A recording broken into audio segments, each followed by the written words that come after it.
பரிசுத்த நாமம் மகிமைப்படுவதாக. இன்றைக்கு நம்ம மத்தேயு சுவிசேஷம் 5ஆம் அதிகாரம் 21ஆம் வசனத்தை வாசிங்க. கொலை செய்யாதிருப்பாயாக என்பதும் கொலை செய்கிறவன் நியாய தீர்ப்புக்கு ஏதுவாய் இருக்கிறவன் என்பதையும் பூர்வத்தாருக்கு பூர்வ காலத்துக்கு உரைக்கப்பட்டது என்று கேள்விப்பட்டிருக்கிறீர்கள். மலை பிரசங்கம் என்பது எதெல்லாம் நம்ம செய்யக்கூடாது, எதெல்லாம் பரலோக ராஜ்யத்திற்கு தகுதியாக இருக்கும் என்று ஆண்டவர் நமக்கு அநேக சத்தியங்களை கற்றுத்தருகிறார். இதெல்லாம் அவர் மலை பிரசங்கத்தில் இந்த மத்தேயு 5, 6, 7, லூக்கா சுவிசேஷம் இன்னும் பல இடங்களிலே அந்த மலை பிரசங்கத்தை குறித்து ஆழமான காரியத்தை நம்ம பார்க்க முடிகிறது. பரலோக ராஜ்யத்துக்கு தகுதியானவைகளை முதல் 5 அந்த வசனத்தில் வாசிக்கும் போது மலை பிரசங்கத்துக்கு எதெல்லாம் தகுதியாக இருக்குன்னா, ஆவியில் எளிமை உள்ளவளாக இருக்கணும், சாந்தம் உள்ளவளாக இருக்கணும், சமாதான பண்ணுகளாக இருக்கணும், இருதயத்தில் சுத்தம் உள்ளவளாக இருக்கணும். இப்படியெல்லாம் நிறைய துயரப்படும். எதற்காக? சபைக்காக, ஊழியத்திற்காக துயரப்படணும். நீதியின் மேலே பசிதாக உண்டாக வேண்டும். இதெல்லாம் அந்த பரலோக ராஜ்யத்திற்கு தகுதியான காரியம். அல்லேலூயா. அதுக்கு பின்னாடி எதெல்லாம் நமக்கு தகுதி இல்லை என்பது நம்ம சில வாரங்களாகவே நாம் தியானித்து வருகிறோம்.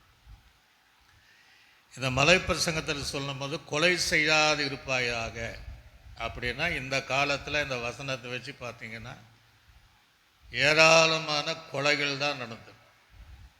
நீங்கள் செய்தியானாலும் யூடியூப் திருப்பினாலும் வீட்டில் இருக்கிற டிவி நியூஸு கேட்டாலும் எங்கும் பார்த்தீங்கன்னா கொலை செய்யப்பட்டார் அல்லது அவனே தன்னை கொலை செய்து கொண்டான். இப்படிப்பட்ட செய்தி தான் கேட்க முடியும், தவிர நல்ல செய்தியை நம்ம கேட்க முடியல. அல்லேலூயா. அது கொலை என்பது பல விதத்தில். கணவன் தன் நேசித்த மனைவியை கொலை செய்கிறான். மனைவியானவள் கள்ளக்காதனோடு சேர்ந்து கணவனை கொலை செய்கிறான். இதெல்லாம் நம்ம சர்வசாதாரணமாக நடந்துட்டு. பெற்ற ஒரு தாயானவள் தன்னுடைய இன்பத்திற்காக பெற்ற பிள்ளையே கொண்டுடுறான். அது விதவிதமாக கொண்டு, சிலர் சூட்கேஸில் துண்டாக விட்டுறாங்க, சிலர் பிரிட்ஜில் வச்சுடுறாங்க. கடந்த வாரத்தில் ஹாஸ்பிட்டலில் ஒரு வாலி பிள்ளை குழந்தை பெற்று அந்த பிரசவத்தில் அந்த குழந்தை இறந்து கிடந்தது. இப்படி தான் சிசு கொலையிலிருந்து பல காரியத்திற்காக உலகம் முழுவதும் தாராளமான கொலைகள் நடந்து கொண்டிருக்கு. அல்லேலூயா. தகப்பன் மகனை கொள்வது, மகன் சொத்துக்கு ஆசைப்பட்டு அப்பாவை கொள்வது, சில நேரங்களில் பாவம் செய்கிறவர்கள் குடிக்க பைசா கொடுக்கலையான்னு பாட்டிமாரை கூட வைக்காமல் கொள்வது. இப்படியெல்லாம் நீங்கள் பார்த்தீங்கன்னா கௌரவ கொலைகள், கொள்ளை அடிப்பதனால அவர்களை கொலை பண்ணுவது, தங்களை தாங்களே கொலை செய்து கொள்வது, இப்படி ஏராளமான காரியத்தை நம்ம பார்க்கணும். ஆனால் மலை பிரசங்கத்தில் ஆண்டு சொல்கிறாரு, நமக்கு சொல்கிறாரு, நீங்கள் கொலை செய்யாது இருக்க வேண்டும். அல்லேலூயா. இது தேவனுடைய கற்பனையில் ஒன்று தான். 10 கற்பனையில் ஒன்று, நீங்கள் கொலை செய்யக்கூடாது என்பது யாத்திரையாகும் புத்தகத்தில் இருக்கு.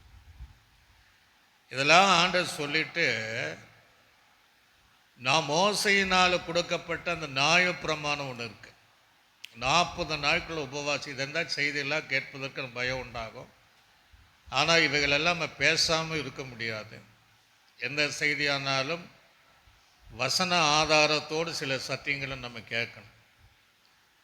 புதிய காலமானாலும் நீங்கள் கொலை செய்யாத இருப்பாயாகங்கிற கற்பனைகளும் அந்த எழுதுறாரு, நீ கொலை செய்யாது இருப்பாயாக பிறனை அப்படிங்கிற. ஆனால் மோசையின் மூலமாக 40 நாள் உபவாசம் எடுத்து இஸ்ரவேல் ஜனங்கள் நியாயப்பிரமாணத்தை கொடுத்தார். இந்த நியாயப்பிரமாணத்தில் யாரெல்லாம் கொலை செய்யப்படணுங்கிற ஒரு நீண்ட பட்டியலில் ஆண்டு போகிறார். ரொம்ப ஆச்சரியமாக இருக்கு. ஒரு பக்கத்தில் கொலை செய்யாது இருப்பாயாகங்கிறார். ஆனால் புதைப்பட காலத்தில் இருக்க ரட்சிக்கப்பட ரொம்ப பாக்கியம். அந்த பிரமாணம் இருந்தாலும் ஒருத்தருங்க இருக்க முடியாது. ஏதோ ஒரு வகையில் மற்ற நம்ம கொலை செய்து இருப்பார்கள். ஆனால் நியாயப்பிரமாண காலங்களில்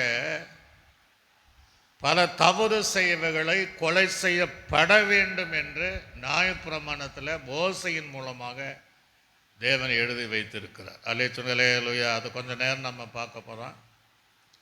மலைப்பிரசங்கம் என்பது கிருபையின் உள்ள பிரமாணம். அவர் கிருபையானவர், கிருபையின் காலம். ஆக நியாயப்பிரமாணத்தில் எதை சொல்கிறாரு அப்படின்ட்டு நம்ம பார்க்க போகிறோம்.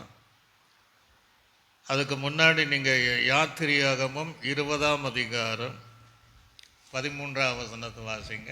யாத்திரியாகமும் கொலை செய்யாதிருப்பாயாக போதும். அப்போ அங்கே அந்த கற்பனை சொல்கிறார். அதே நீங்கள் யாத்திரியாகமும் 23ஆம் அதிகாரம் 7ஆம் வசனத்தை வாசிங்க.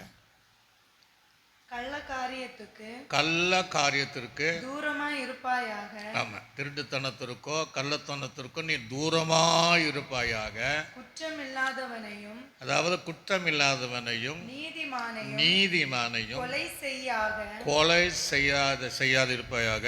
நான் துன்மார்க்கனை நீதிமான் என்று தீர்க்க மாட்டேன். அப்படியே சொல்கிறாரு. சொல்லிட்டு நீ என்ன செய்யணும்? குற்றம் இல்லாதவனை நீ கொலை செய்யாதே. அல்லேலூயா. நீதிமானை நீ என்ன செய்யக்கூடாது? கொலை செய்யாத. நான் நீதிமான துன்மார்க்கனை நீதிமான் என்று நான் நியாயம் திறக்க மாட்டேன்.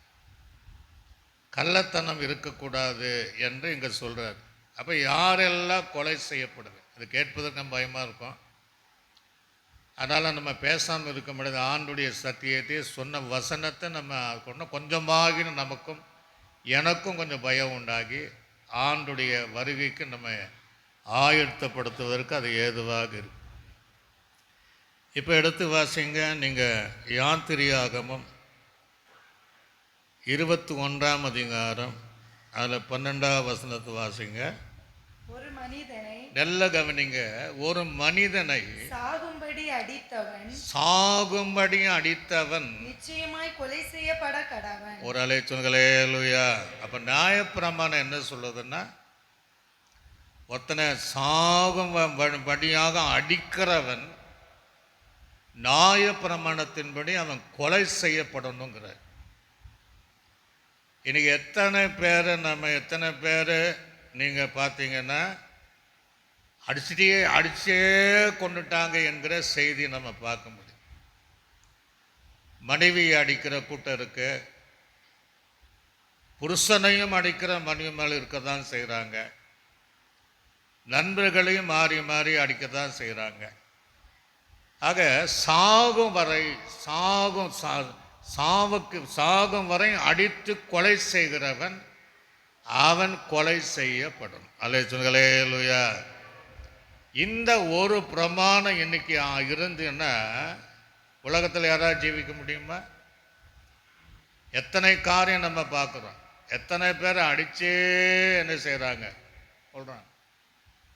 ஒன்று வேண்டாம், இயேசு கிறிஸ்து கூட சிலுவையில் அடிக்காத இடம் இல்லை. ஒரு அலை சொல்லலேலுயா.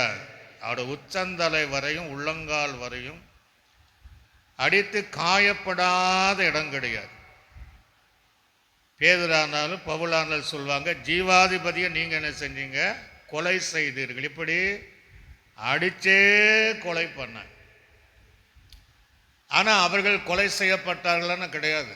ஆனால் பிரமாணத்தின்படி, பழைய ஏற்பாட்டு பாடத்தின்படி அவங்க கொலை செய்யப்படும். ஆனால் ஆண்டவர் என்ன சொல்றாரு? பிதாவே, இவர்கள் செய்வது இன்னதென்று அறியாது இருக்கிறார்கள், இவர்கள் பாவத்தை என்ன செய்யுங்க? மன்னியுங்கிறார். அதனால தான் நம்ம உட்காண்டிருக்கணும். சேவனை எடுத்துட்டிங்கன்னா கல் எரிந்து அடித்தே அவனை கொண்டுட்டாங்க. இயேசு ஒரு நீதிமான், இவன் ஒரு நீதிமான், குற்றமில்லாதவன், முழங்கால் படியிட்டு பரலோகத்தை பார்க்குறான், சிங்காசனத்தை பார்க்குறான், இயேசுவை பார்க்கிறான், தூதர்களை பார்க்கிறான். அந்த நல்ல விஷயத்தை சொல்லும்போது அவன் சாகும் வரையும் கல்லால் அடித்தவன் கொண்டான். அப்போ அவங்க எல்லாம் செஞ்சவங்க கொல்லப்படணும், இந்த பிரமாணம் இருந்தால். ஆனால் அவனு சொன்னான், பிதாவை இவர்கள் செய்வது என்னென்னு அறியாது, இவர்களே மன்னியு அப்படின்னு. ஒரு அலைத்துடலேலுயா, சத்தமாக சொல்லுங்களேலுயா.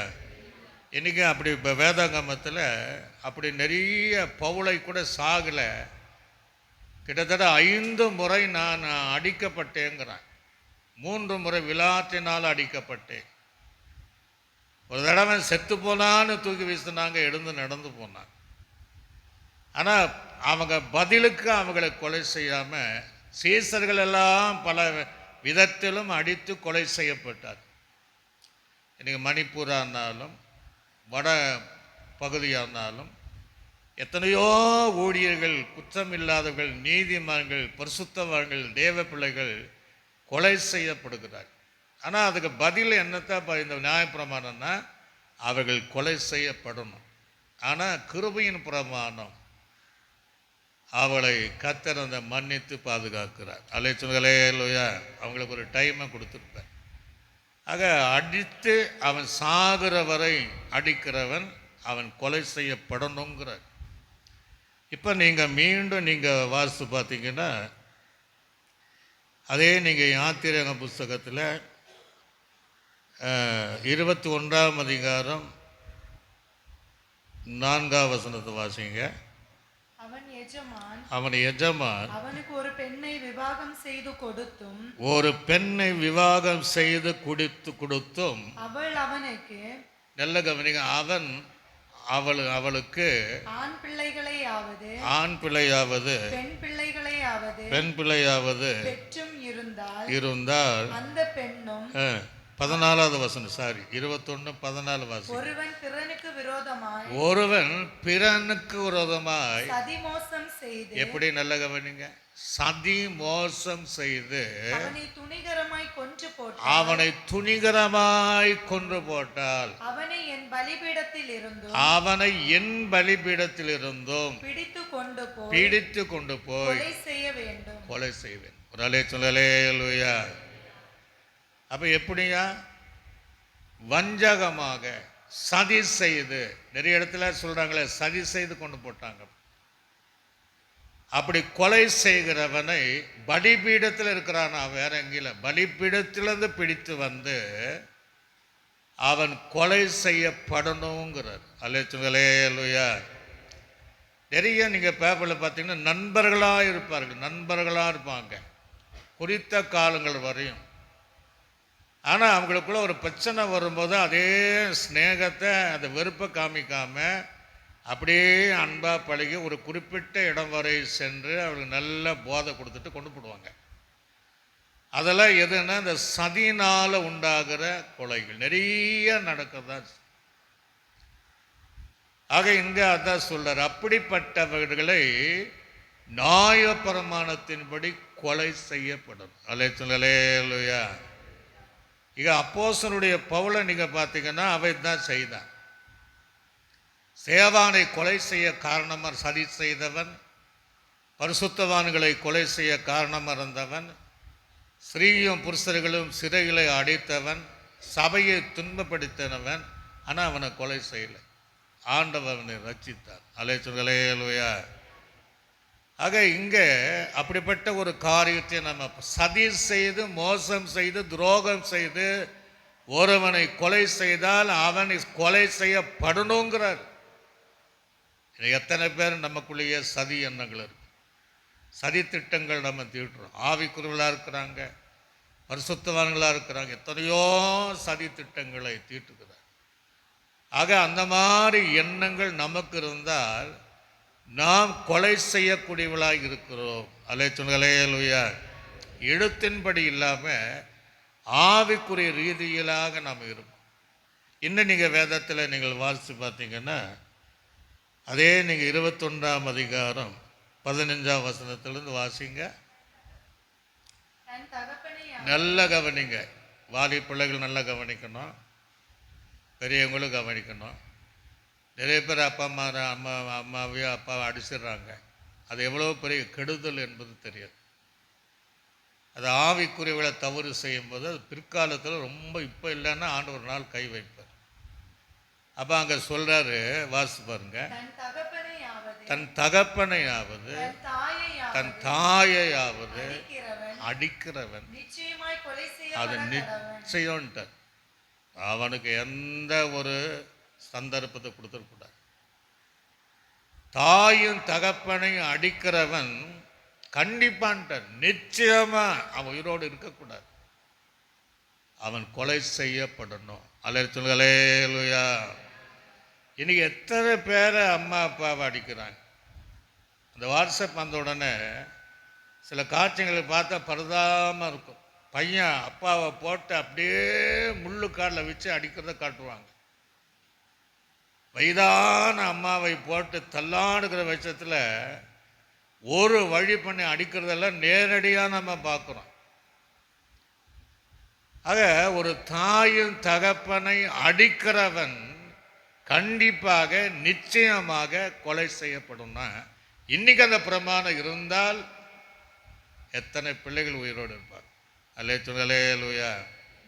சத்தமாக சொல்லுங்களேலூயா. நம்ம சில விஷயங்கள் தெரியாமலே பெற்றோர்களுக்கு எதிராக நம்ம என்ன செய்கிறோம், செல்போம் கை அப்படி நீட்டிடுறோம். அந்த வாலிப வயது என்பது துடுக்கமான வயது, அப்படியெல்லாம் இருக்கும். அம்மாவை அழிக்க போயிடுவோம். அப்படி செய்யக்கூடாது. நான் ஒரே முறை குடிக்கும் போது எங்கள் அப்பா அன்பானவர், அப்படி மேலே அப்படி கையை வச்சதுக்கு இன்னும் நான் ஃபீல் பண்ணுறேன். அடிக்கலை, கொஞ்சம் லேசாக தள்ளுனது. ஆகவே பிரமாணம் என்ன சொல்லுகிறது, இவங்க கொலை செய்வாங்க. புதிய காலத்திலையும் கற்பனைகள் சொல்கிறாரு, கொலை செய்யாது இருப்பாயாக. அல்லேலூயா. ஆனால் இங்கே சொல்கிறாரு, தகப்பனையும் தாயும் அடிக்கிறவன் நிச்சயமாய் கொலை செய்யப்பட வேண்டும். அல்லேலூயா. தொடர்ந்து நீங்கள் வாசிங்க 17வது வசனம் வரையும். ஒரு மனிதன் ஒருவனை திருடி விற்று போட்டாலும் வசத்தில் இருக்க கண்டுபிடிக்கப்பட்டால் கொலை செய்யப்பட கடவன். நெல்ல சொல்லுங்க. அடுத்தது, தன் தகப்பனையாவது தாயையாவது சபிக்கிறவன் நிச்சயமாய். அல்லேலூயா. நிறைய பேர் சாபம் போடுறாங்க. நீ எல்லாம் எதுக்கு பெத்த அப்படின்னு. நீ எல்லாம் ஒரு தாயா அப்பனா நீ நாசமா. நிறைய பேர் அப்படித்தான், சொத்துக்காக பணத்திற்காக. ஆக ஒரு தாயும் தகப்பனை சபிக்கிறவன் அவன் நிச்சயமாக கொலை செய்யப்படும். அல்லேலூயா. ஆக நம்ம சாபம் போடுறான்னா, சாபம் விட்டாலே தகப்பனை கொலை செய்வதற்கு அது இணையாது. தாயை சபிக்கக்கூடாது. ஒரு அம்மா அப்பா இல்லாமல் நம்ம எப்படி உருவானோம், எப்படி நம்ம வளர்க்கப்பட்டோம், இதுவரைக்கும் நம்மை வாழ வைத்தது யார், நம்மை வளர்த்தது யார், அந்த எண்ணங்கள் வரணும். ஒருவேளை உங்கள் காலத்துக்குள்ள உங்கள் அப்பா அம்மா கூட நீங்கள் அப்படியெல்லாம் நீங்கள் பேசியிருக்கலாம். அதெல்லாம் ஒரு தவறான விஷயம். அல்லேலூயா. சில வீட்டில் போகும்போது சொல்லுவாங்க, இந்த தள்ள கிடக்கிறாள், ஜீவனும் போக மாட்டது, எங்களை ஒரு வழி பண்ணுறேன், நாசமாக போவ. நிறைய பேர் இருக்கிறாங்க, கிறிஸ்தவர்கள் இருக்கிறாங்க, ஆவிக்குறவர்கள் இருக்கிறாங்க. பரிசுத்தவான்களே தங்களை பெற்ற தாய் தகப்பனை சாபம் எடுக்கிறது, அடிக்கிறவர்கள் நிறைய பேர் இருக்கிறாங்க. வேதம் சொல்லுகிறது, அவர்கள் நிச்சயமாய் கொலை செய்யப்படணும். அல்லேலூயா. சபிக்கிறவன் அவனும் அவனை கொலை செய்யப்படணுங்கிறார். ஒருவேளை அந்த தவறு நம்ம செஞ்சிருந்தா இங்கிருந்து போகும்போது ஒப்புரவாகி, ஆண்டவரை இனி இந்த காரியத்தை நான் செய்ய மாட்டேன் அப்படின்னு நீங்கள் தீர்மானம் பண்ணி. அல்லேலூயா. கையை நீட்டவே கூடாது, எதிர்த்து பேசவே கூடாது, எதிர்த்து தாய் தகப்பனே ஒரு வார்த்தை திட்டக்கூடாது. நம்முடைய ஆசீர்வாதம் எங்கே இருக்கு தெரியுங்களா? அப்பா அம்மா கிட்ட தான் ஆசீர்வாதம். அது அநேக வாலி பிள்ளைகளுக்கு தெரியாது, நமக்கும் தெரியல. ஆண்டவர் தெளிவாக சொல்றாரு, நீ நல்லா இருக்கணுமா, நீ நன்றாக இருக்க வேண்டுமா, நீ ஆயுசு நாட்களோடு நீ வாழணுமா, தீர்க்காயுசா வாழணுமா? நீ ஒன்றும் பண்ணாத. நீ நன்றாக இருப்பதற்கும் நீடித்த நாட்களாய் நீ வாழ்வதற்கும் தாயும் தகப்பனை கனப்பண்ண. அல்லேலூயா. கனப்பண்ணுவது என்ன அர்த்தம்? அடிச்சிட்டு கனப்படுறதல்ல. தகப்பன்மார்கள் எதை சொன்னாலும் எதை நம்ம நல்லதுக்கு சொல்வார்கள் என்று கீழ்ப்படிந்து அதை ஏற்றுக்கொண்டால் உங்களுடைய ஆசீர்வாதம் அவங்க கிட்ட தான் இருக்கு. அல்லேலூயா. நீங்க உலகத்தை சுத்தினால ஆசீர்வாதம் கிடையாது. தாயும் தகப்பனுக்கு கொடுக்க வேண்டிய கனத்தை, மரியாதையை, அந்த அன்பை வேத வசனத்தின் ஒழுங்கின்படி நீங்கள் இருந்தால் உங்களை ஆசீர்வாதம் உங்க அம்மா அப்பா கிட்ட தான் இருக்கு. அல்லேலூயா. இதை கேட்கிற தேவ பிள்ளை, ஒருவேளை உன் வாழ்க்கையில் நீ அறியாமல் உங்க அப்பாவை அடிச்சிருக்கலாம், உங்க அம்மாவை நீ திட்டி இருக்கலாம், அல்லது அடித்து இருக்கலாம், சாபம் போட்டு இருக்கலாம். அதனால்தான் உன் வாழ்க்கை உயராமல், உன் வாழ்க்கையில் எதுவும் நடக்காம நீ இன்றைக்கு ஒரு அலைகிற ஒரு சூழ்நிலையில் இருக்கிற காரணம் அந்த காரணம் தான். ஆக நீ தீர்மானம் பண்ணி வேதத்தின்படி தாயின் தகப்பனோடு நான் செய்தது தவறு என்று உணர்ந்து ஒப்புரவாகி உன் தாய் தகப்பனை கீழ்ப்படியும் போது அவங்க மூலமாக ஒரு ஆசீர்வாதம் வரும். உங்களோட ஆயுசு நாட்கள் கூட்டி தருவார். அல்லேலூயா. தொடர்ந்து வாசிக்க பாப்பா சீக்கிரமாய். மனிதன் சண்டை பண்ணி ஒருவன் மற்றொருவனை கல்லால் ஒருவன் கல்லால எறிந்ததினாலாவது எரிந்ததனாலாவது கையால் அடித்ததினாலாவது அவர் சாவாமல் கட்டில் கிடையாய் கிடந்து திரும்ப எழுந்திருந்து வெளியிலே தன் ஊன்றுகோலை பிடித்துக்கொண்டு நடமாடினால் அடித்தவன் ஆக்கினைக்கு நீங்களாய் இருப்பான். அடித்தவன் ஒருவேளை உயிரோடு இருந்தால் நீங்களாயிருப்பார். ஆனாலும் அவனுக்கு வேலை மினக்கெட்ட நஷ்டத்தை கொடுத்து அவனை நன்றாய் குணமாக்கி விக்க கடவன். அந்த எல்லா பொறுப்பு அவனுக்குங்கிற. அல்லேலூயா. எல்லாம் சில இடத்துல விபத்து நடக்கும், ஆனால் அவங்க நல்லவங்களாக இருந்தால் அந்த செலவு பூரா அவங்க எடுப்பாங்க. ஆக இந்த சூழ்நிலை அப்படி இருந்தாலும் அவன் உயிரோடு இருந்தாலும் மாத்திரம்தான் அவன் குணமாக வேண்டிய அத்தனை காரியம் பொறுப்பாக அவன் எடுத்துக்கணும். இல்லைன்னா அவனும் கொலை செய்யப்படும். 17வது வசனத்தை வாசிங்க. தன் தகப்பனையாவது தாயையாவது சபிக்கிறவன் நிச்சயமாய் கொலை செய்யப்பட கடவன் என்று அங்கேயும் கத்தரி எழுதுவதை பார்க்க முடிகிறது. அல்லேலூயா. இப்படி வேதாகமத்தில் அநேக அந்த பிரமாணத்தில் கொலை செய்யப்படணும். இப்போ யாத்திரையாகம் புஸ்தகத்தில் வாசிக்கும் போது வாசி பாருங்க. முதலாவது எண்ணாகமம் 15ஆம் அதிகாரம் 32வது வசனம் 33வது வசனம். எண்ணாகமம் 15, 32, 33. இஸ்ரவேல் புத்திரர் வனாந்தரத்தில் இருக்கையில் ஓய்வு நாள் எவ்வளோ டேஞ்சர்னு பாருங்க. ஓய்வு நாளில் நல்ல கவனிங்க, விறகுகளை பொறுக்கி கொண்டிருந்த ஒரு மனிதனை ஓய்வு நாள ஆராதிக்காம வேலை செஞ்சுட்டு அது வேற இல்லை, விறகு பொறுக்குகிறார். அல்லேலூயா. இந்த சாரி பார்த்து விதவை பஞ்சத்தினாலே கடைசி கொஞ்சம் இருக்கிற எண்ணெய் அப்பத்தையும் 2 விறகு பொறுக்குவதற்கு வந்ததை போல ஓய்வு நாள் இல்லை, அந்த மனுஷன் விறகு பொறுக்கி இருக்கிறான். வாசிங்க. விறகு பொறுக்கின அந்த மனுஷனை கண்டுபிடித்தவர்கள் அவனை மோசேயும் ஆரோன் என்பவிடத்தில் இடத்திற்கும் இப்ப எங்க வந்துட்டாங்க? சபையார் அனைவரிடத்திற்கும் கொண்டு வந்தார்கள். அவனுக்கு என்ன செய்யணும் இன்னதென்று தீர்க்கமான உத்தரவு இல்லாதபடியினாலே அவனை அதுக்குள்ள காவலில் வைத்தார்கள். கர்த்தர் மோசேயை நோக்கி அந்த மனிதன் ஆண்டு சொல்றார். எப்பா அந்த மனுஷன் யார் சொன்னது? கர்த்தர். நிச்சயமாய் கொலை செய்யப்பட வேண்டும். சபையார் சபையார் எல்லாரும் எல்லாரும் அவனை பாளையத்திற்கு புறம் அவனை பாளையத்துக்கு புறம்பே கல்லெறிய கடவர்கள் கல்லெறிய கடவர்கள் என்றார். அப்பொழுது சபையார் அப்படி சபையார் எல்லாம் கர்த்தர் மோசேக்கு மோசே கட்டளையிட்டபடியே அவருடைய பாளையத்துக்கு புறம்பே போய் கல்லெறிந்தார்கள். கல்லெறிந்தார்கள். அவன் செத்தான். அல்லேலூயா. இன்னைக்கு எல்லாம் எவ்வளோ நமக்கு என்ன சொல்லலை, எவ்வளோ கிருபையின் காலம். இன்னைக்கெல்லாம் ஞாயிற்றுக்கிழமை என்னென்னமோ நம்ம பண்ணுறோம், வேலை செய்கிறோம். அன்றைக்கி 2 விறகு பொறுக்கினதுனால அது என்ன தீர்ப்புன்னு விளங்காதனால எல்லாம் கேட்குறாங்க. ஆண்டவர் சொல்லார், இல்லை, அவனை பாளையத்துக்கு புறம்பாக போய் சபையார் எல்லாம் ஆசாரியன் சேர்ந்து கல் எறிந்து கொல்லப்படணும். அல்லேலூயா. கையில் சொல்லுங்களேலூயா. பொதுவாக நான் எல்லா விசுவாசிகள் சொல்லும் போது ஞாயிற்றுக்கிழமை தவறாதீங்கன்னா அவங்க ரொம்ப நம்ம மேலே வருத்தப்படுவாங்க. நம்ம நல்லதுக்கு தான் சொல்கிறோம். ஏன் சொல்கிறோம் அப்படின்னா, அந்த ஞாயிற்றுக்கிழமை நம்ம எங்கேயாவது போகிறதுனால ஆசீர்வாதத்தை நம்ம பார்க்க முடியாது.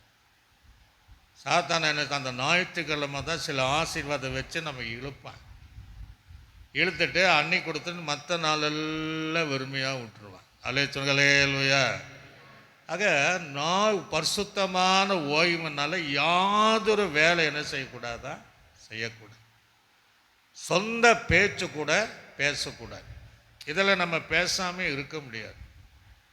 ஏன்னா ஓய்வு நாள், சபை ஆராதிக்கிற நாள் என்பது ஒரு விசேஷித்த ஒரு நாள். அல்லேலூயா.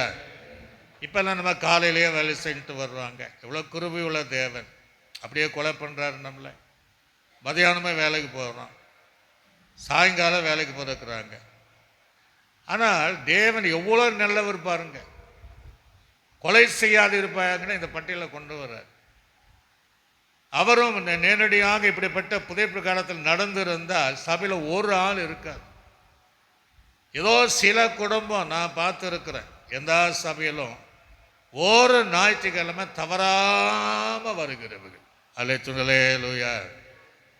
வேற எங்கேயாவது வெளியே போனாலும் அங்கே ஏதாவது சர்வீஸ் போயிடுறாங்க.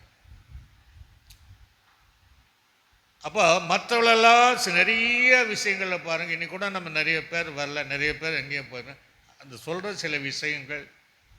ஆனால் பழைய ஏற்பாடு இந்த பிரமாணத்தின்படி இருந்திருந்தால் சபையாரும் ஆசாரின் பாளையத்துக்கு புறம்பாக போய் கல்லறிஞ்சே கொள்ளணும்னு இருக்கு. அல்லேலூயா.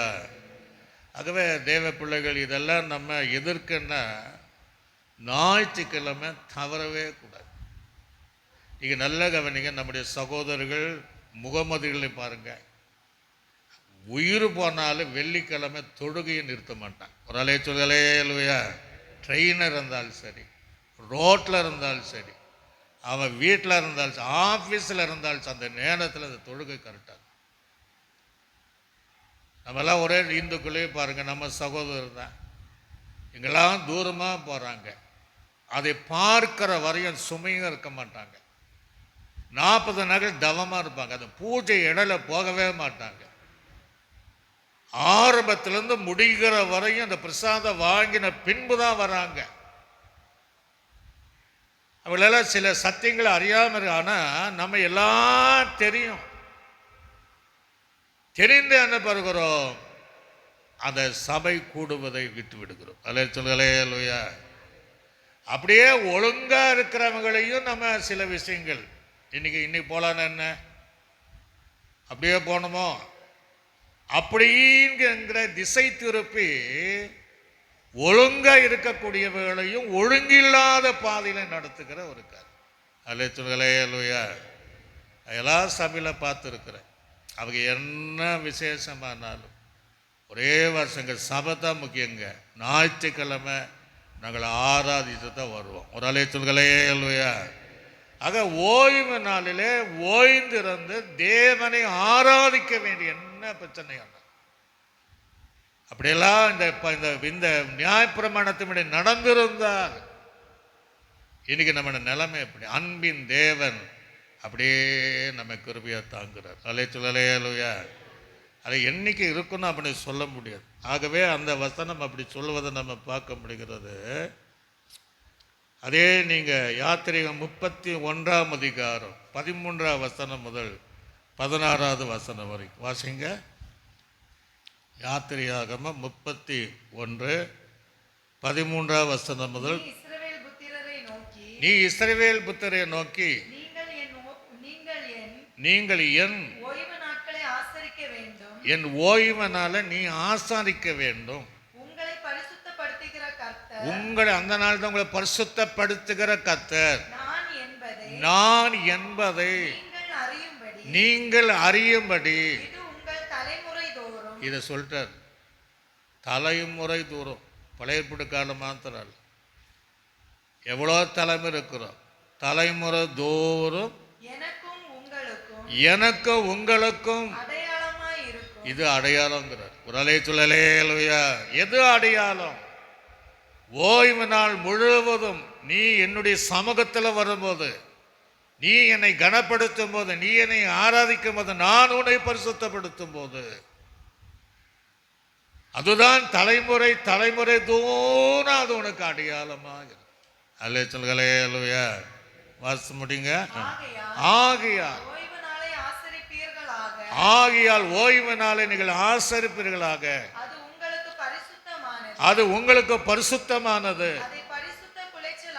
அதை பரிசுத்த குலைச்சல் ஆக்குகிறவன் கொலைக்கு உண்ண கடவன். அதிலே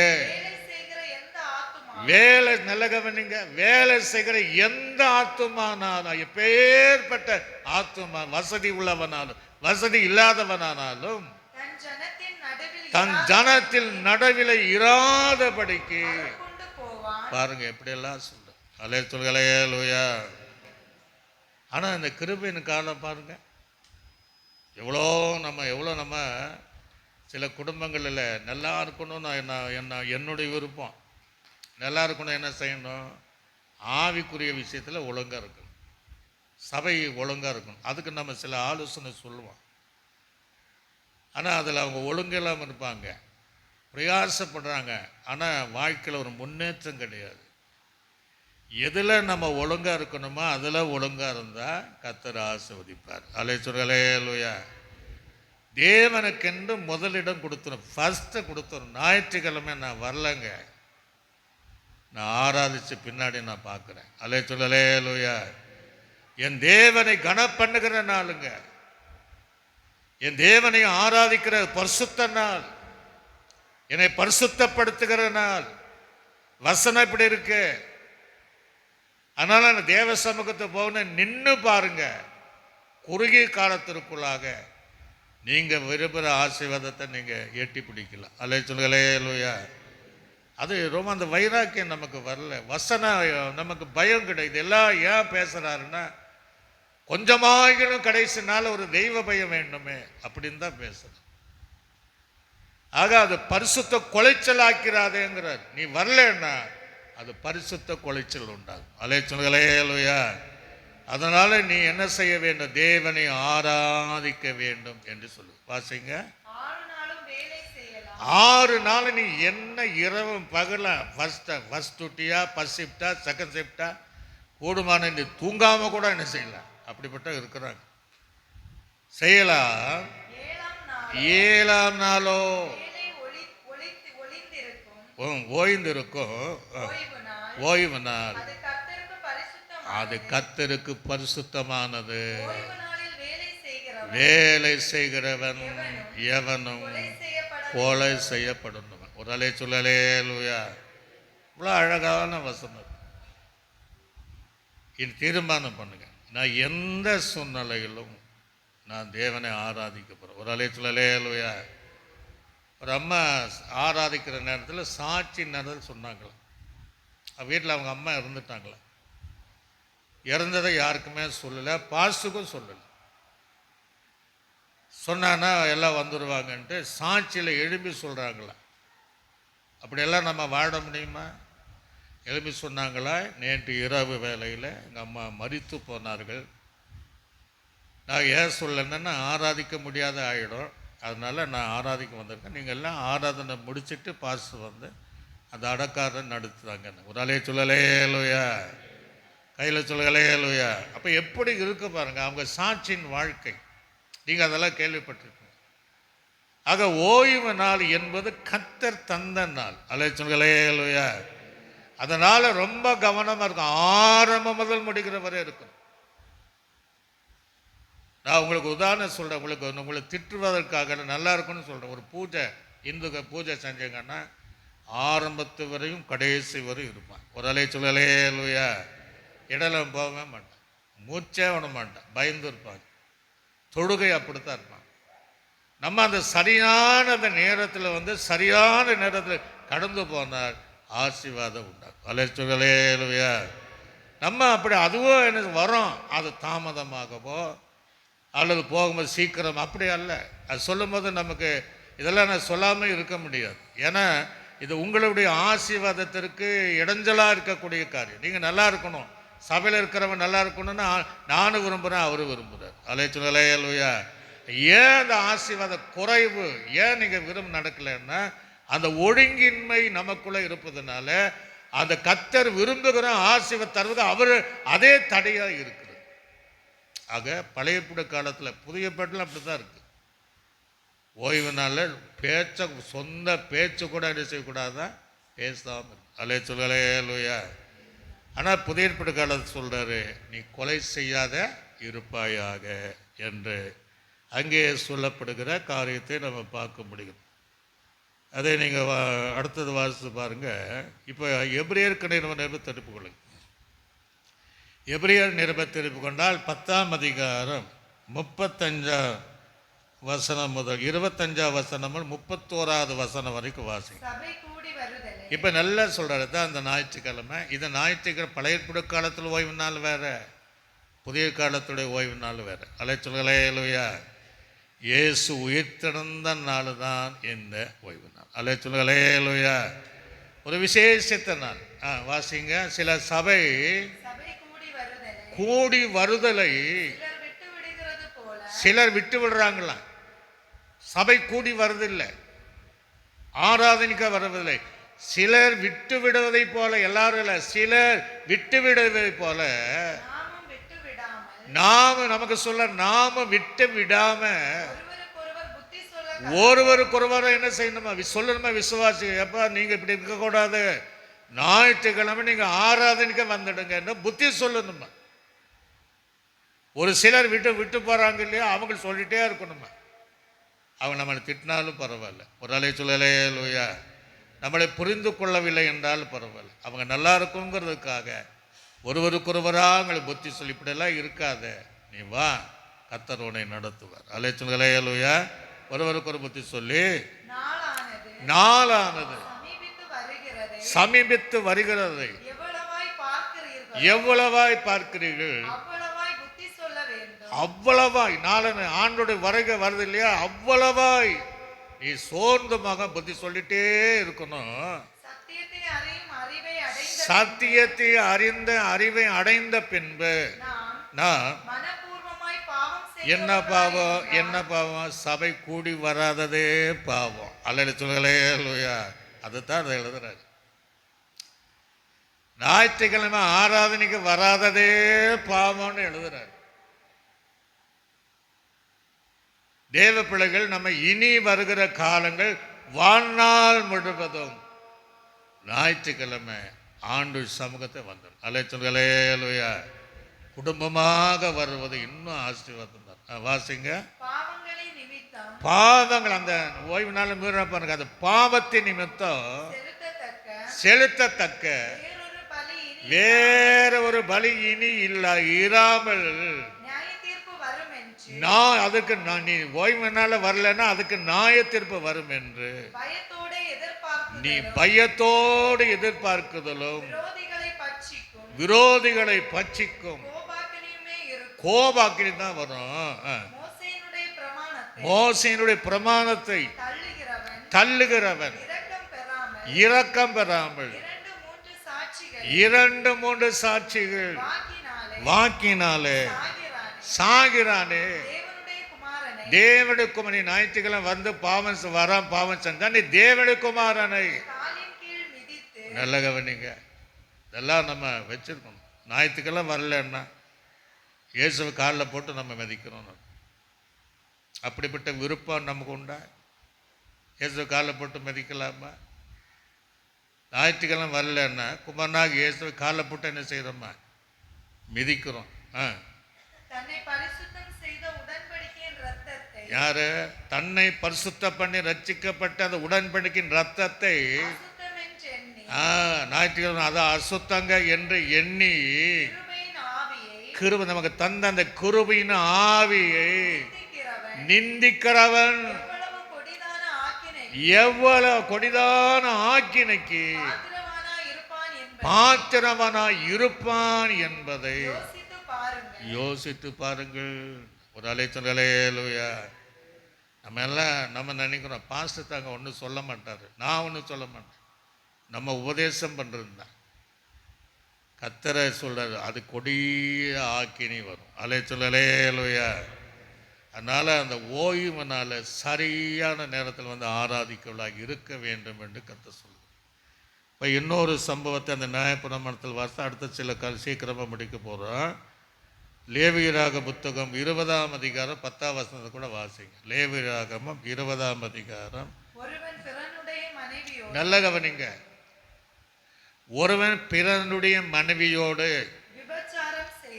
விபச்சாரம் செய்தால் பிறன் மனைவியோடு விபச்சாரம் செய்த அந்த விபச்சாரரும் அந்த விபச்சாரியும் கொலை செய்யப்படணுமா? ஒரு அலை சொல்லலையா?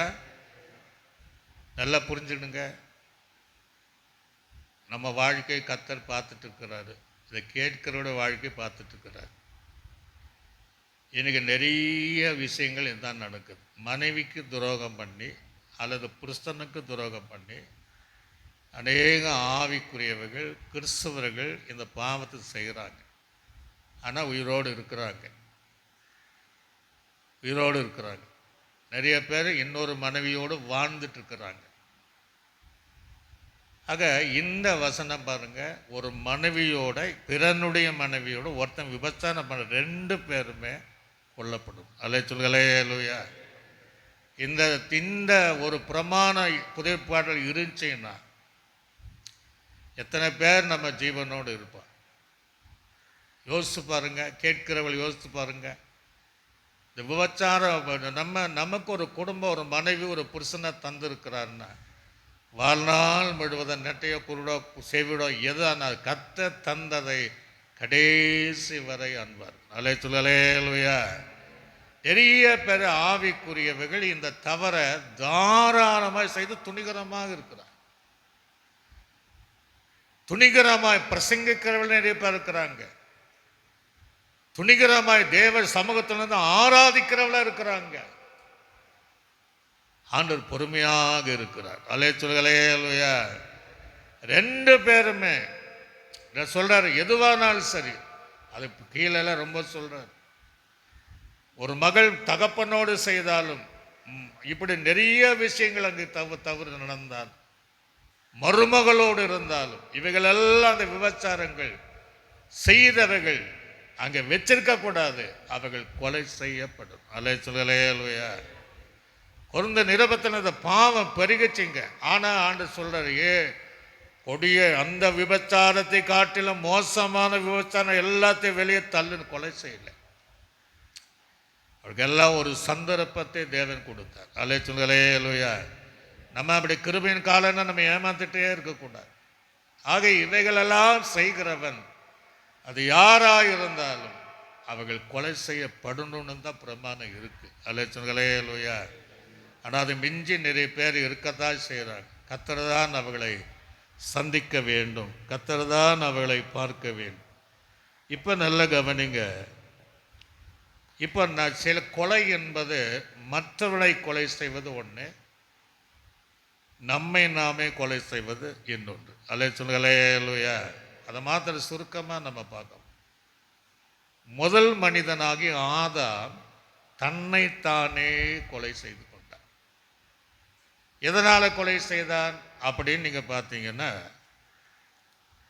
நீங்கள் ஆதியாகமம் 2ஆம் அதிகாரம் 16ஆம் வசனத்தையும் 17ஆம் வசனத்தை வாசிங்க. ஆதியாகமம். தேவனாகிய கர்த்தர் மனுஷனை நோக்கி நீ தோட்டத்துள்ள சகல விருட்சங்கள் கனிகளையும் நீ புசிக்கலாம், ஆனாலும் நன்மை தீமை அறியத்தக்க விருட்சத்தின் கனியை நீ புசிக்க வேண்டாம், அதை புசிக்கும் நாளிலே நீ சாகவே சாவாய். இப்ப அந்த நன்மை தீமை அறியக்கூடிய கனியை புசிக்காத வரையும் அவனுக்கு மரணம் வராது. ரலேலுயா.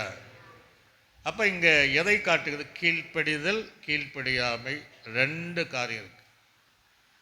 ஒருவேளை ஆதாம் தேவனுடைய அந்த கட்டளை கீழ்ப்படிந்திருந்தால் இந்த உலகத்தில் மரணமே வந்திருக்கார்.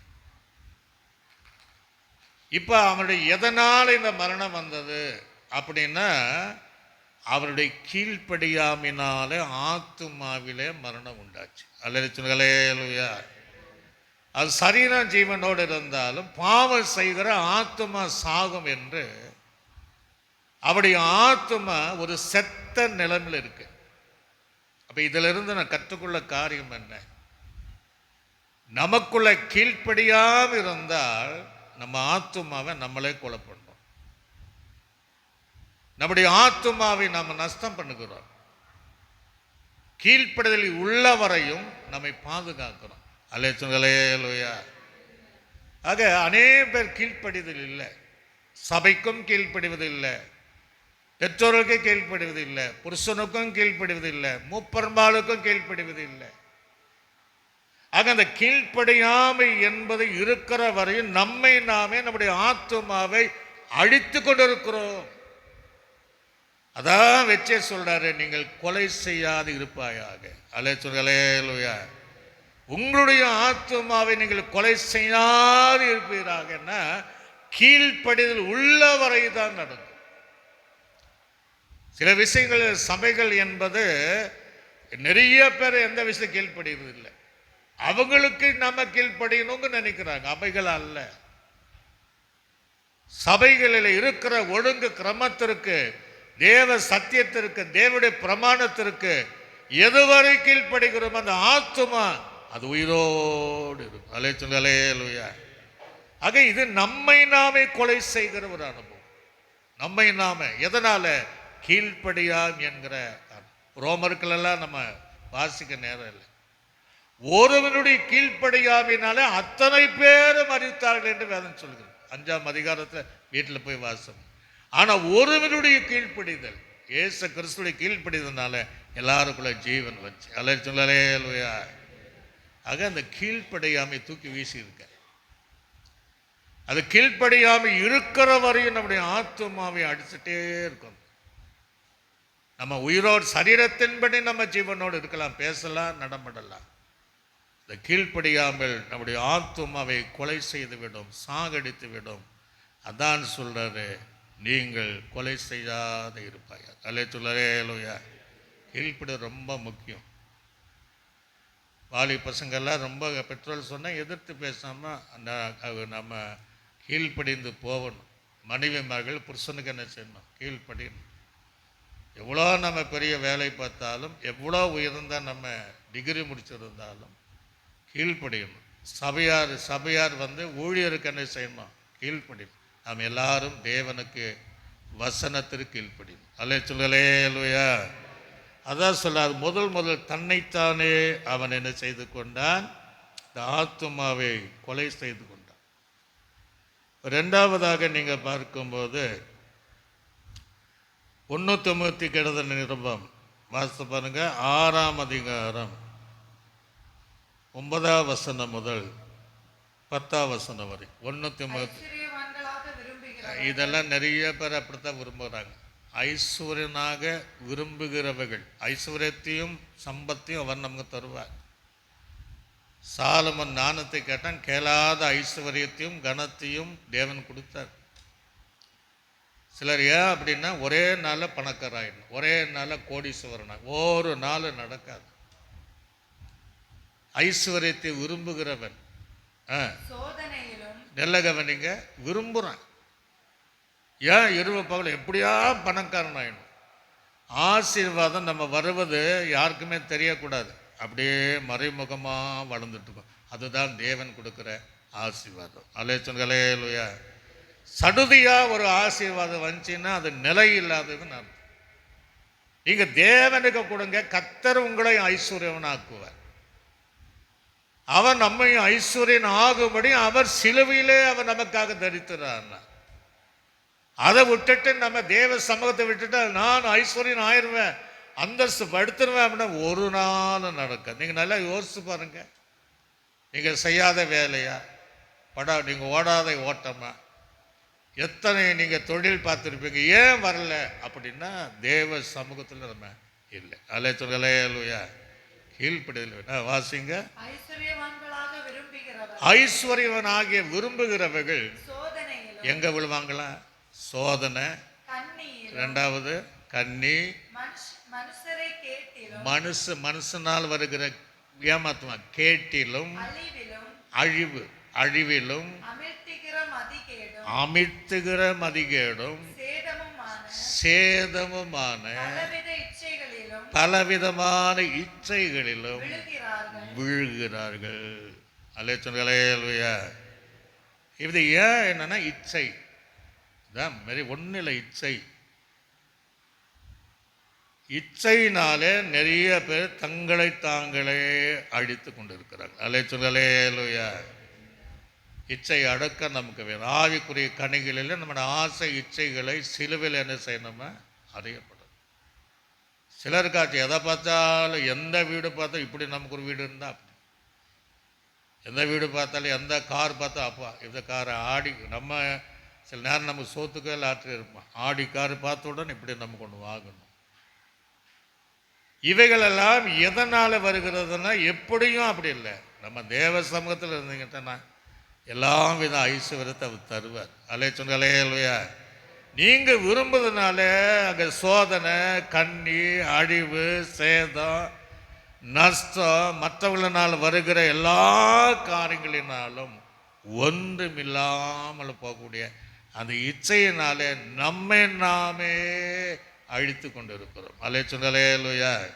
அதுதான் அந்த ரெண்டு வகை. நீங்கள் நம்ம கூட நம்மளை கொலை செய்யாத இருப்பேன்னா நம்ம இச்சையினால, இந்த கீழ்ப்படியாமினால நம்ம கொலை செய்யவே கூடாதபடி பரிசுத்தமாய் நம்மை காத்து கொள்ள வேண்டும். அல்லேலூயா. இப்போ நீங்கள் வாசித்து பாருங்க, யாக்கோபுக்கு நிருபம்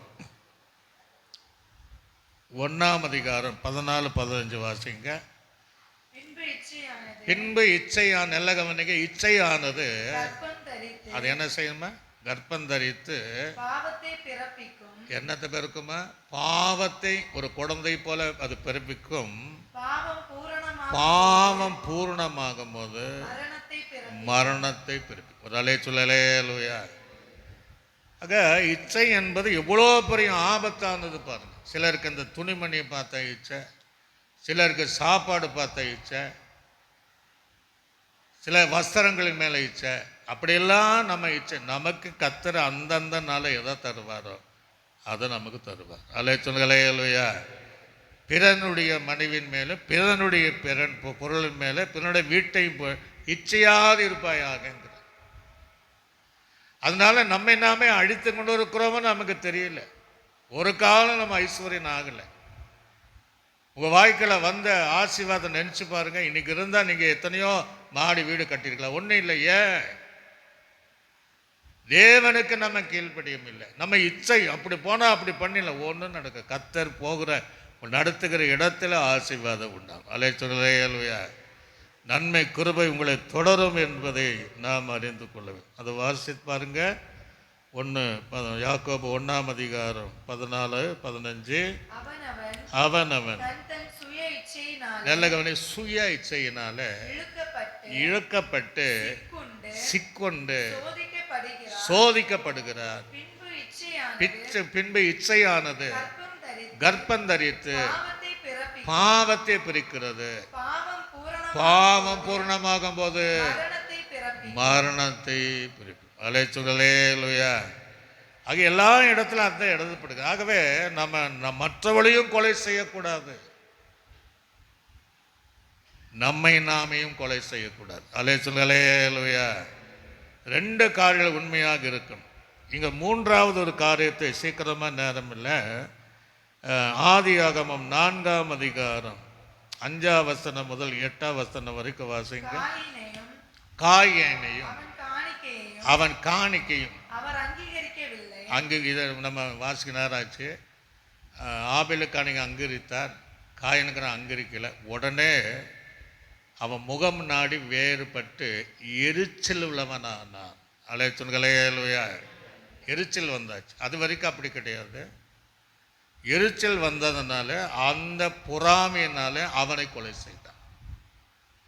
இப்போ நமக்குள்ள யார் மேலே எரிச்சல் இருந்தால் நம்ம அவங்கள கொலை பண்ணுறோன்னு அர்த்தம். ஒரு அல்லேலூயா. கத்தை எடுத்து நீங்கள் ஒன்றும் பண்ண வேண்டாம். யார் மேலே சிலர் பார்த்தீங்கன்னா சின்ன பசங்கள் மேலே எரிஞ்சு எரிச்சலாக இருப்பாங்க. பார்த்துருக்குங்களா சிலரை? சிலர் சபைக்கு வராங்கன்னா அவங்க மேலே எரிச்சலாக இருப்பாங்க. இப்போ பார்த்தாலும் எரிச்சலாக இருப்பாங்க. அவங்க பேசுகிற வார்த்தையே எரிச்சலாக இருக்கும். அந்த எரிச்சல் உடையவைகள் அநேகரை கொலை செய்கிறாங்கன்னு அர்த்தம். அல்லேலூயா. அந்த எரிச்சல் எல்லாம் நமக்கு இருக்கக்கூடாது. காயினுக்குள்ள அர்த்தம் இருந்துச்சு. ஏன்?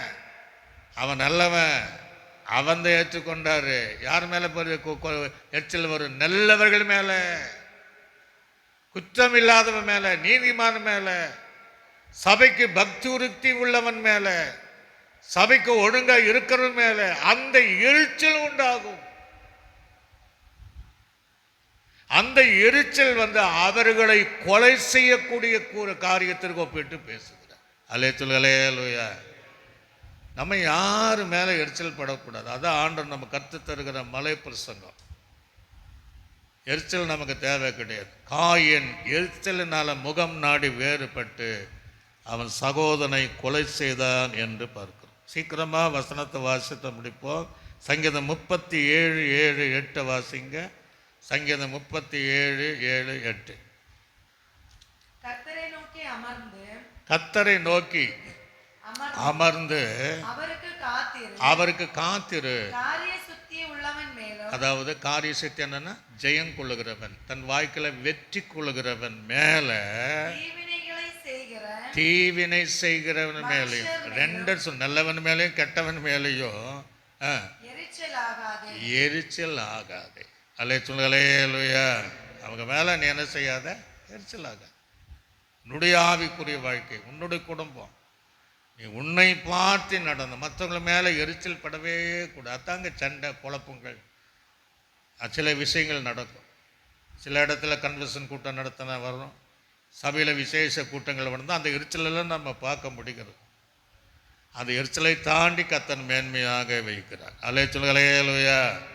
ஆக எரிச்சல் நம்ம இருக்கக்கூடாது. அது மற்றவர்களை கொலை செய்யக்கூடிய ஒரு ஆயுதமாக அது கிரியாக இருக்கிறது என்பதை அறிந்து கொள்ள வேண்டும். நீதிமொழிகள் புஸ்தகத்தில் 24ஆம் அதிகாரம் 19ஆம் வசனத்தை வாசிங்க. நீதிமொழிகள் 24.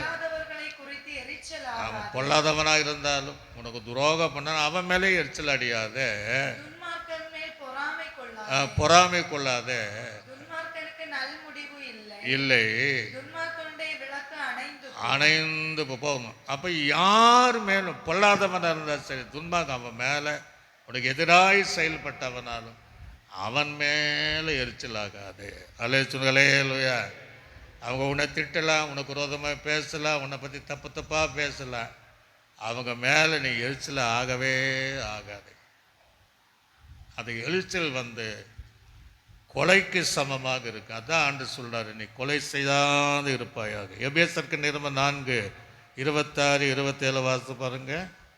4:26-27 எபேசருக்கு நிருபம். சரி, அந்த வசனம். மெய்யான நீதியிலும் பரிசுத்தத்திலும் தேவனுடைய சாயலாக சிருஷ்டிக்கப்பட்ட தரித்து கொள்ளுங்கள்.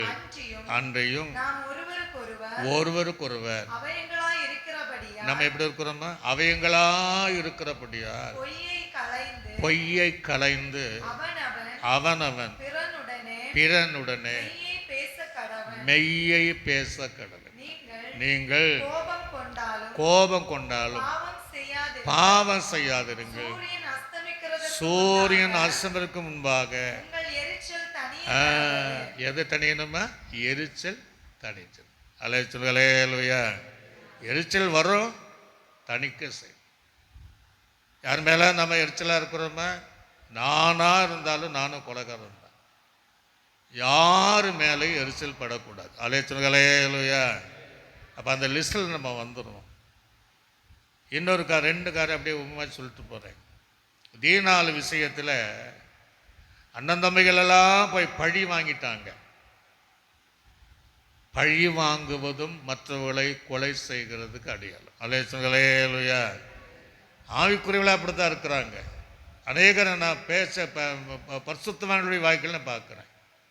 இவனை ஒரு வழி பண்ணிடணும் அல்லது இவளை ஒரு வழி பண்ண வேண்டும் என்கிற அந்த பழி வாங்கக்கூடிய குணம் இருக்கிறதே, அதுவும் கொலை செய்கிறதுக்கு அடையாளம். அதனாலே சொல்லலேலுயா.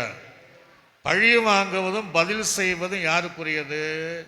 கர்த்தருக்குரியது. அலே சொல்லலேலுயா. அவரே நான் பதில் செய்வேன்ட்டார்.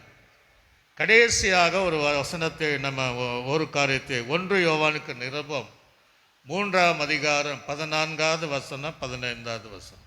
3, 14, 15, 1. நல்ல கவனிங்க. நாம் சகோதர இடத்தில் அன்பு கூறுகிறபடியால் நல்ல கவனிங்க. எதை விட்டு? மரணத்தை விட்டு நீங்கி ஜீவனுக்கு உட்பட்டிருக்கிறோம் என்று சகோதர அன்பு கூறினான். மரணத்தை விட்டு நம்ம இதோடு இருக்கிறோம் என்பதற்கு அடையாளமா சொல்றார். வாசிங்க. நீங்கி ஜீவனுக்கு உட்பட்டிருக்கிறோம் என்று அறிந்திருக்கிறோம். சகோதரத்தை அன்பு கூறாதவன் நல்ல கவனிங்க. எங்க இருக்கிறான்? மரணத்திலே. பாத்தீங்களா எங்க இருக்கிறான்? அப்ப நம்ம மற்றவர்களை அன்பு செலுத்தவில்லை என்றால் நம்ம மரணத்தை நம்ம நிலைச்சிட்டு இருக்கோம். வேதம் தெளிவாக சொல்றது, எல்லாரிடத்திலும் அன்பா இருக்கணும், ஏற்ற தாழ்வே இருக்கக்கூடாது. அவன் மரணத்தின் நிலை கொண்டிருக்கிறான். நல்ல கவனி. சகோதரரை பகைக்கிற எவனோ மனுஷ கொலை பாதகனா இருக்கிறான். ஒரு அலை சொல்லலையா. உங்க இருதயத்தில் யார் மேல பகை இருக்கிறதோ கர்த்தருக்கு தெரியும். அவர்கள் மனுஷ கொலை பாதகனா இருக்கிறார். அவ்வளவுதான் சொல்றாரு, நீ கொலை செய்யாது இருப்பாயாக. அலையா. உன் கீழ்ப்படியாமினால உன்னையும் உன்னுடைய இச்சையினாலே உன்னையும் பழி வாங்குவதனால அடுத்தவனையும் பகைப்பதனாலே அடைத்தவனையும் நீ கொலை செய்ய வேண்டாம் என்று மலை பிரசங்கத்தில் அவ்வளோ சத்தியத்தும் உள்ள வார்த்தைகளை நம்மோடு கூட பேசுகிற தேவன் நம்முடைய தேவன். அலே சொல்லலேலுயா. அந்த வசனத்தை வாசுவன். அடுத்தது 1 யோவான் 2ஆம் அதிகாரம் 9ஆம் வசனம் முதல் 11ஆம் வசனம் வரைக்கும் வாசி நாம் முடிப்போம். வாசிங்க. ஒளியிலே இருக்கிறேன் என்று சொல்லியும் நல்ல கவனிங்க. நான் ரட்சிக்கப்பட்டிருக்கிறேன், நான் தேவனை அறிஞ்சவன், அபிஷேகப்பட்டிருக்கிறேன், நான் பரிசுத்தமாக இருக்கிறேன் அப்படின்னு நம்ம சொல்லியும் தன்னுடைய சகோதரனை பகைக்கிறவன் நான் நல்லா சொல்லு இதுவரையும் அவன் வெளிச்சத்தில் இருக்கிறான். அவன் இருளில் தான் இருக்கிறாங்கிற. அவன் இருளிலே இருக்கிறான். தன் சகோதரனிடத்தில் அன்பு கூறுகிறவன் ஒளியிலே நிலை கொண்டிருக்கிறான். அவனிடத்தில் இடரல் ஒன்றும் இல்லை. தன் சகோதரனை பகைக்கிறவன் எப்பவா? இருளிலே இருந்து இருளிலே நடக்கிறான். இருளானது அவன் கண்களை குருடாக்கினபடியா தான் போகிற இடம் இன்னதென்று அறியாது இருக்கு. அலைச்சல்களேலுயா. பகை இதெல்லாம் நமக்கு இருக்கக்கூடாது. குடும்பத்திற்குள்ளே, அண்ணன் தம்பிக்குள்ளே, சபைக்குள்ளே பழகின இடத்துல யார் மேலும் பகை உணர்வு வைக்கவே. நம்மளை பகைக்கலாம், அது வேற. உலகம் உங்களை பகைத்தெல்லாம் ஆச்சரியப்பட தேவையில்லைங்கிறார். அது இப்போ நம்மளை பகைக்கட்டும். ஆனால் நம்ம யாரையும் பகைச்சிடக்கூடாது. அல்லேலூயா. இதெல்லாம் வச்சு தான் ஆண்டவர் சொல்கிறாரு, நீங்கள் கொலை செய்யாது இருப்பாங்க. புதிய ஏற்பாடு காலத்தில் இரக்கமுள்ள தேவன் எவ்வளோ நம்ம சத்தியத்தை கீழ்ப்படியாமல் இருக்கிறோம், ஆனால் இதுவரை நம்ம நடத்திருக்கிறோம். இனிமேலாகிலும் இந்த வசனங்கள் நீங்கள் இதெல்லாம் கேட்டு அப்படி விட்டுறாதீங்க. வீட்டில் போய் அந்த ரெக்கார்டாகி வரும்போது மீண்டும் ஒரு விஷயம் கூட எல்லா செய்தியும் தனிமையாக நீங்கள் கேட்டு பாருங்கள். மீண்டும் இந்த வார்த்தைகளை பலப்படுத்தி பரிசுத்த பாதையில் நடத்துவோம். எல்லாரும் எழுமி நிற்போம். எழுமி நின்று ஆண்டவருக்கு நம்ம ஒப்பு கொடுக்க போகிறோம். எல்லா சோதனை பண்ணுங்க பார்ப்போம். சோதரான் எல்லா வாயை தருங்க, எல்லா வாயை தருங்க, வாய் தருங்க. கீழ்ப்படியாமல் இருந்தால் தூக்கி வீசிடுங்க. எரிச்சல் வேண்டாம். யார் மேலே எரிச்சல் இருந்தாலும் அப்படியே நீங்கள் எடுத்துடுங்க. பகை உணர்வு வேண்டாம். ஐஸ்வர்யன் ஆகிறேன்னு கண்ணிலும் அதில் போய் நீங்கள் வெளில பண ஆசை வேதம் சொல்லு எல்லா தீமைக்கு வீராகி அது வேறத்தான் இருக்கு. சிலர் அதை ஆசைப்பட்ட உருவ தங்களை குத்தி கொண்டார்கள் என்று வேதத்தில் வாசி. அதுக்கெல்லாம் இடம் கொடுக்காம தேவ பிள்ளைகள் நம்மையும் பாதுகாக்கணும், நம் மூலமாக மற்றவர்களையும் பாதுகாக்கக்கூடிய அந்த வசனத்தின்படி வாழ்வதற்கு ஒப்புடுது. அப்படியே சோத்திரம் பண்ணுங்க. சோத்திரம் ஈபாலா பாரம் தண்டிதகம். பிதாவாகிய தேவனை நாம் சோத்திரம் பண்ணுவோம். சோதரம் கர்த்தராகிய இயேசு கிறிஸ்துவை நாம் சோத்திரம் பண்ணுவோம். நம்மை ஆற்றி தேற்றி வழிநடத்தின பரிசுத்த ஆவியானவரை சோத்திரம் பண்ணுவோம். நல்ல ஆண்டவரே, இந்த நாளில் மலை பிரசங்கத்தின் மூலமாக கொலை செய்யாது இருப்பாயாக. பிரமாணத்தின்படி யாரெல்லாம் கொலை செய்ய வேண்டும், அதே போல் எதெல்லாம் கொலை செய்யக்கூடிய சுபாவங்கள் எங்களையும் மற்றவர்களையும் என்று தான் இந்த புதிய ஏற்பாடு காலத்தில் இந்த அனுபவத்தோடு வாழ்ந்து ஆண்டோட வருகை சேர எங்களுக்கு உதவி. சபையார் யாவரையும் கேட்கிற யாவரையும் இந்த அனுபவத்திற்குள்ளாக நடத்தும். இயேசுவின் நாமத்தை நல்ல பிதாவே ஆம். என் ஆத்துமாவே கத்து, என் முழு உள்ளமேடு பரிசுத்த நாமத்தை, என் ஆத்துமாவே கத்து, அவர் செய்த சகல பலம் மறவாதே ஆம். கர்த்தராகிய கிருபையும் பிதாவாகிய தேவனுடைய அன்பும் பரிசுத்த ஆவியானுடைய அன்பின் ஐக்கியம் சந்தோஷ சமாதானம் அனைவரோடும் சகல பரிசுத்தவங்களோடு ஆண்டவராக இயேசு கிறிஸ்து வருகை மறைந்தோம் சதா காலை என்று நம்மோடு இருப்பதாக ஆமென். அல்லேலூயா, அல்லேலூயா, அல்லேலூயா. கர்த்தர் உங்களை யாவரையும் ஆசீர்வதிப்பாராக.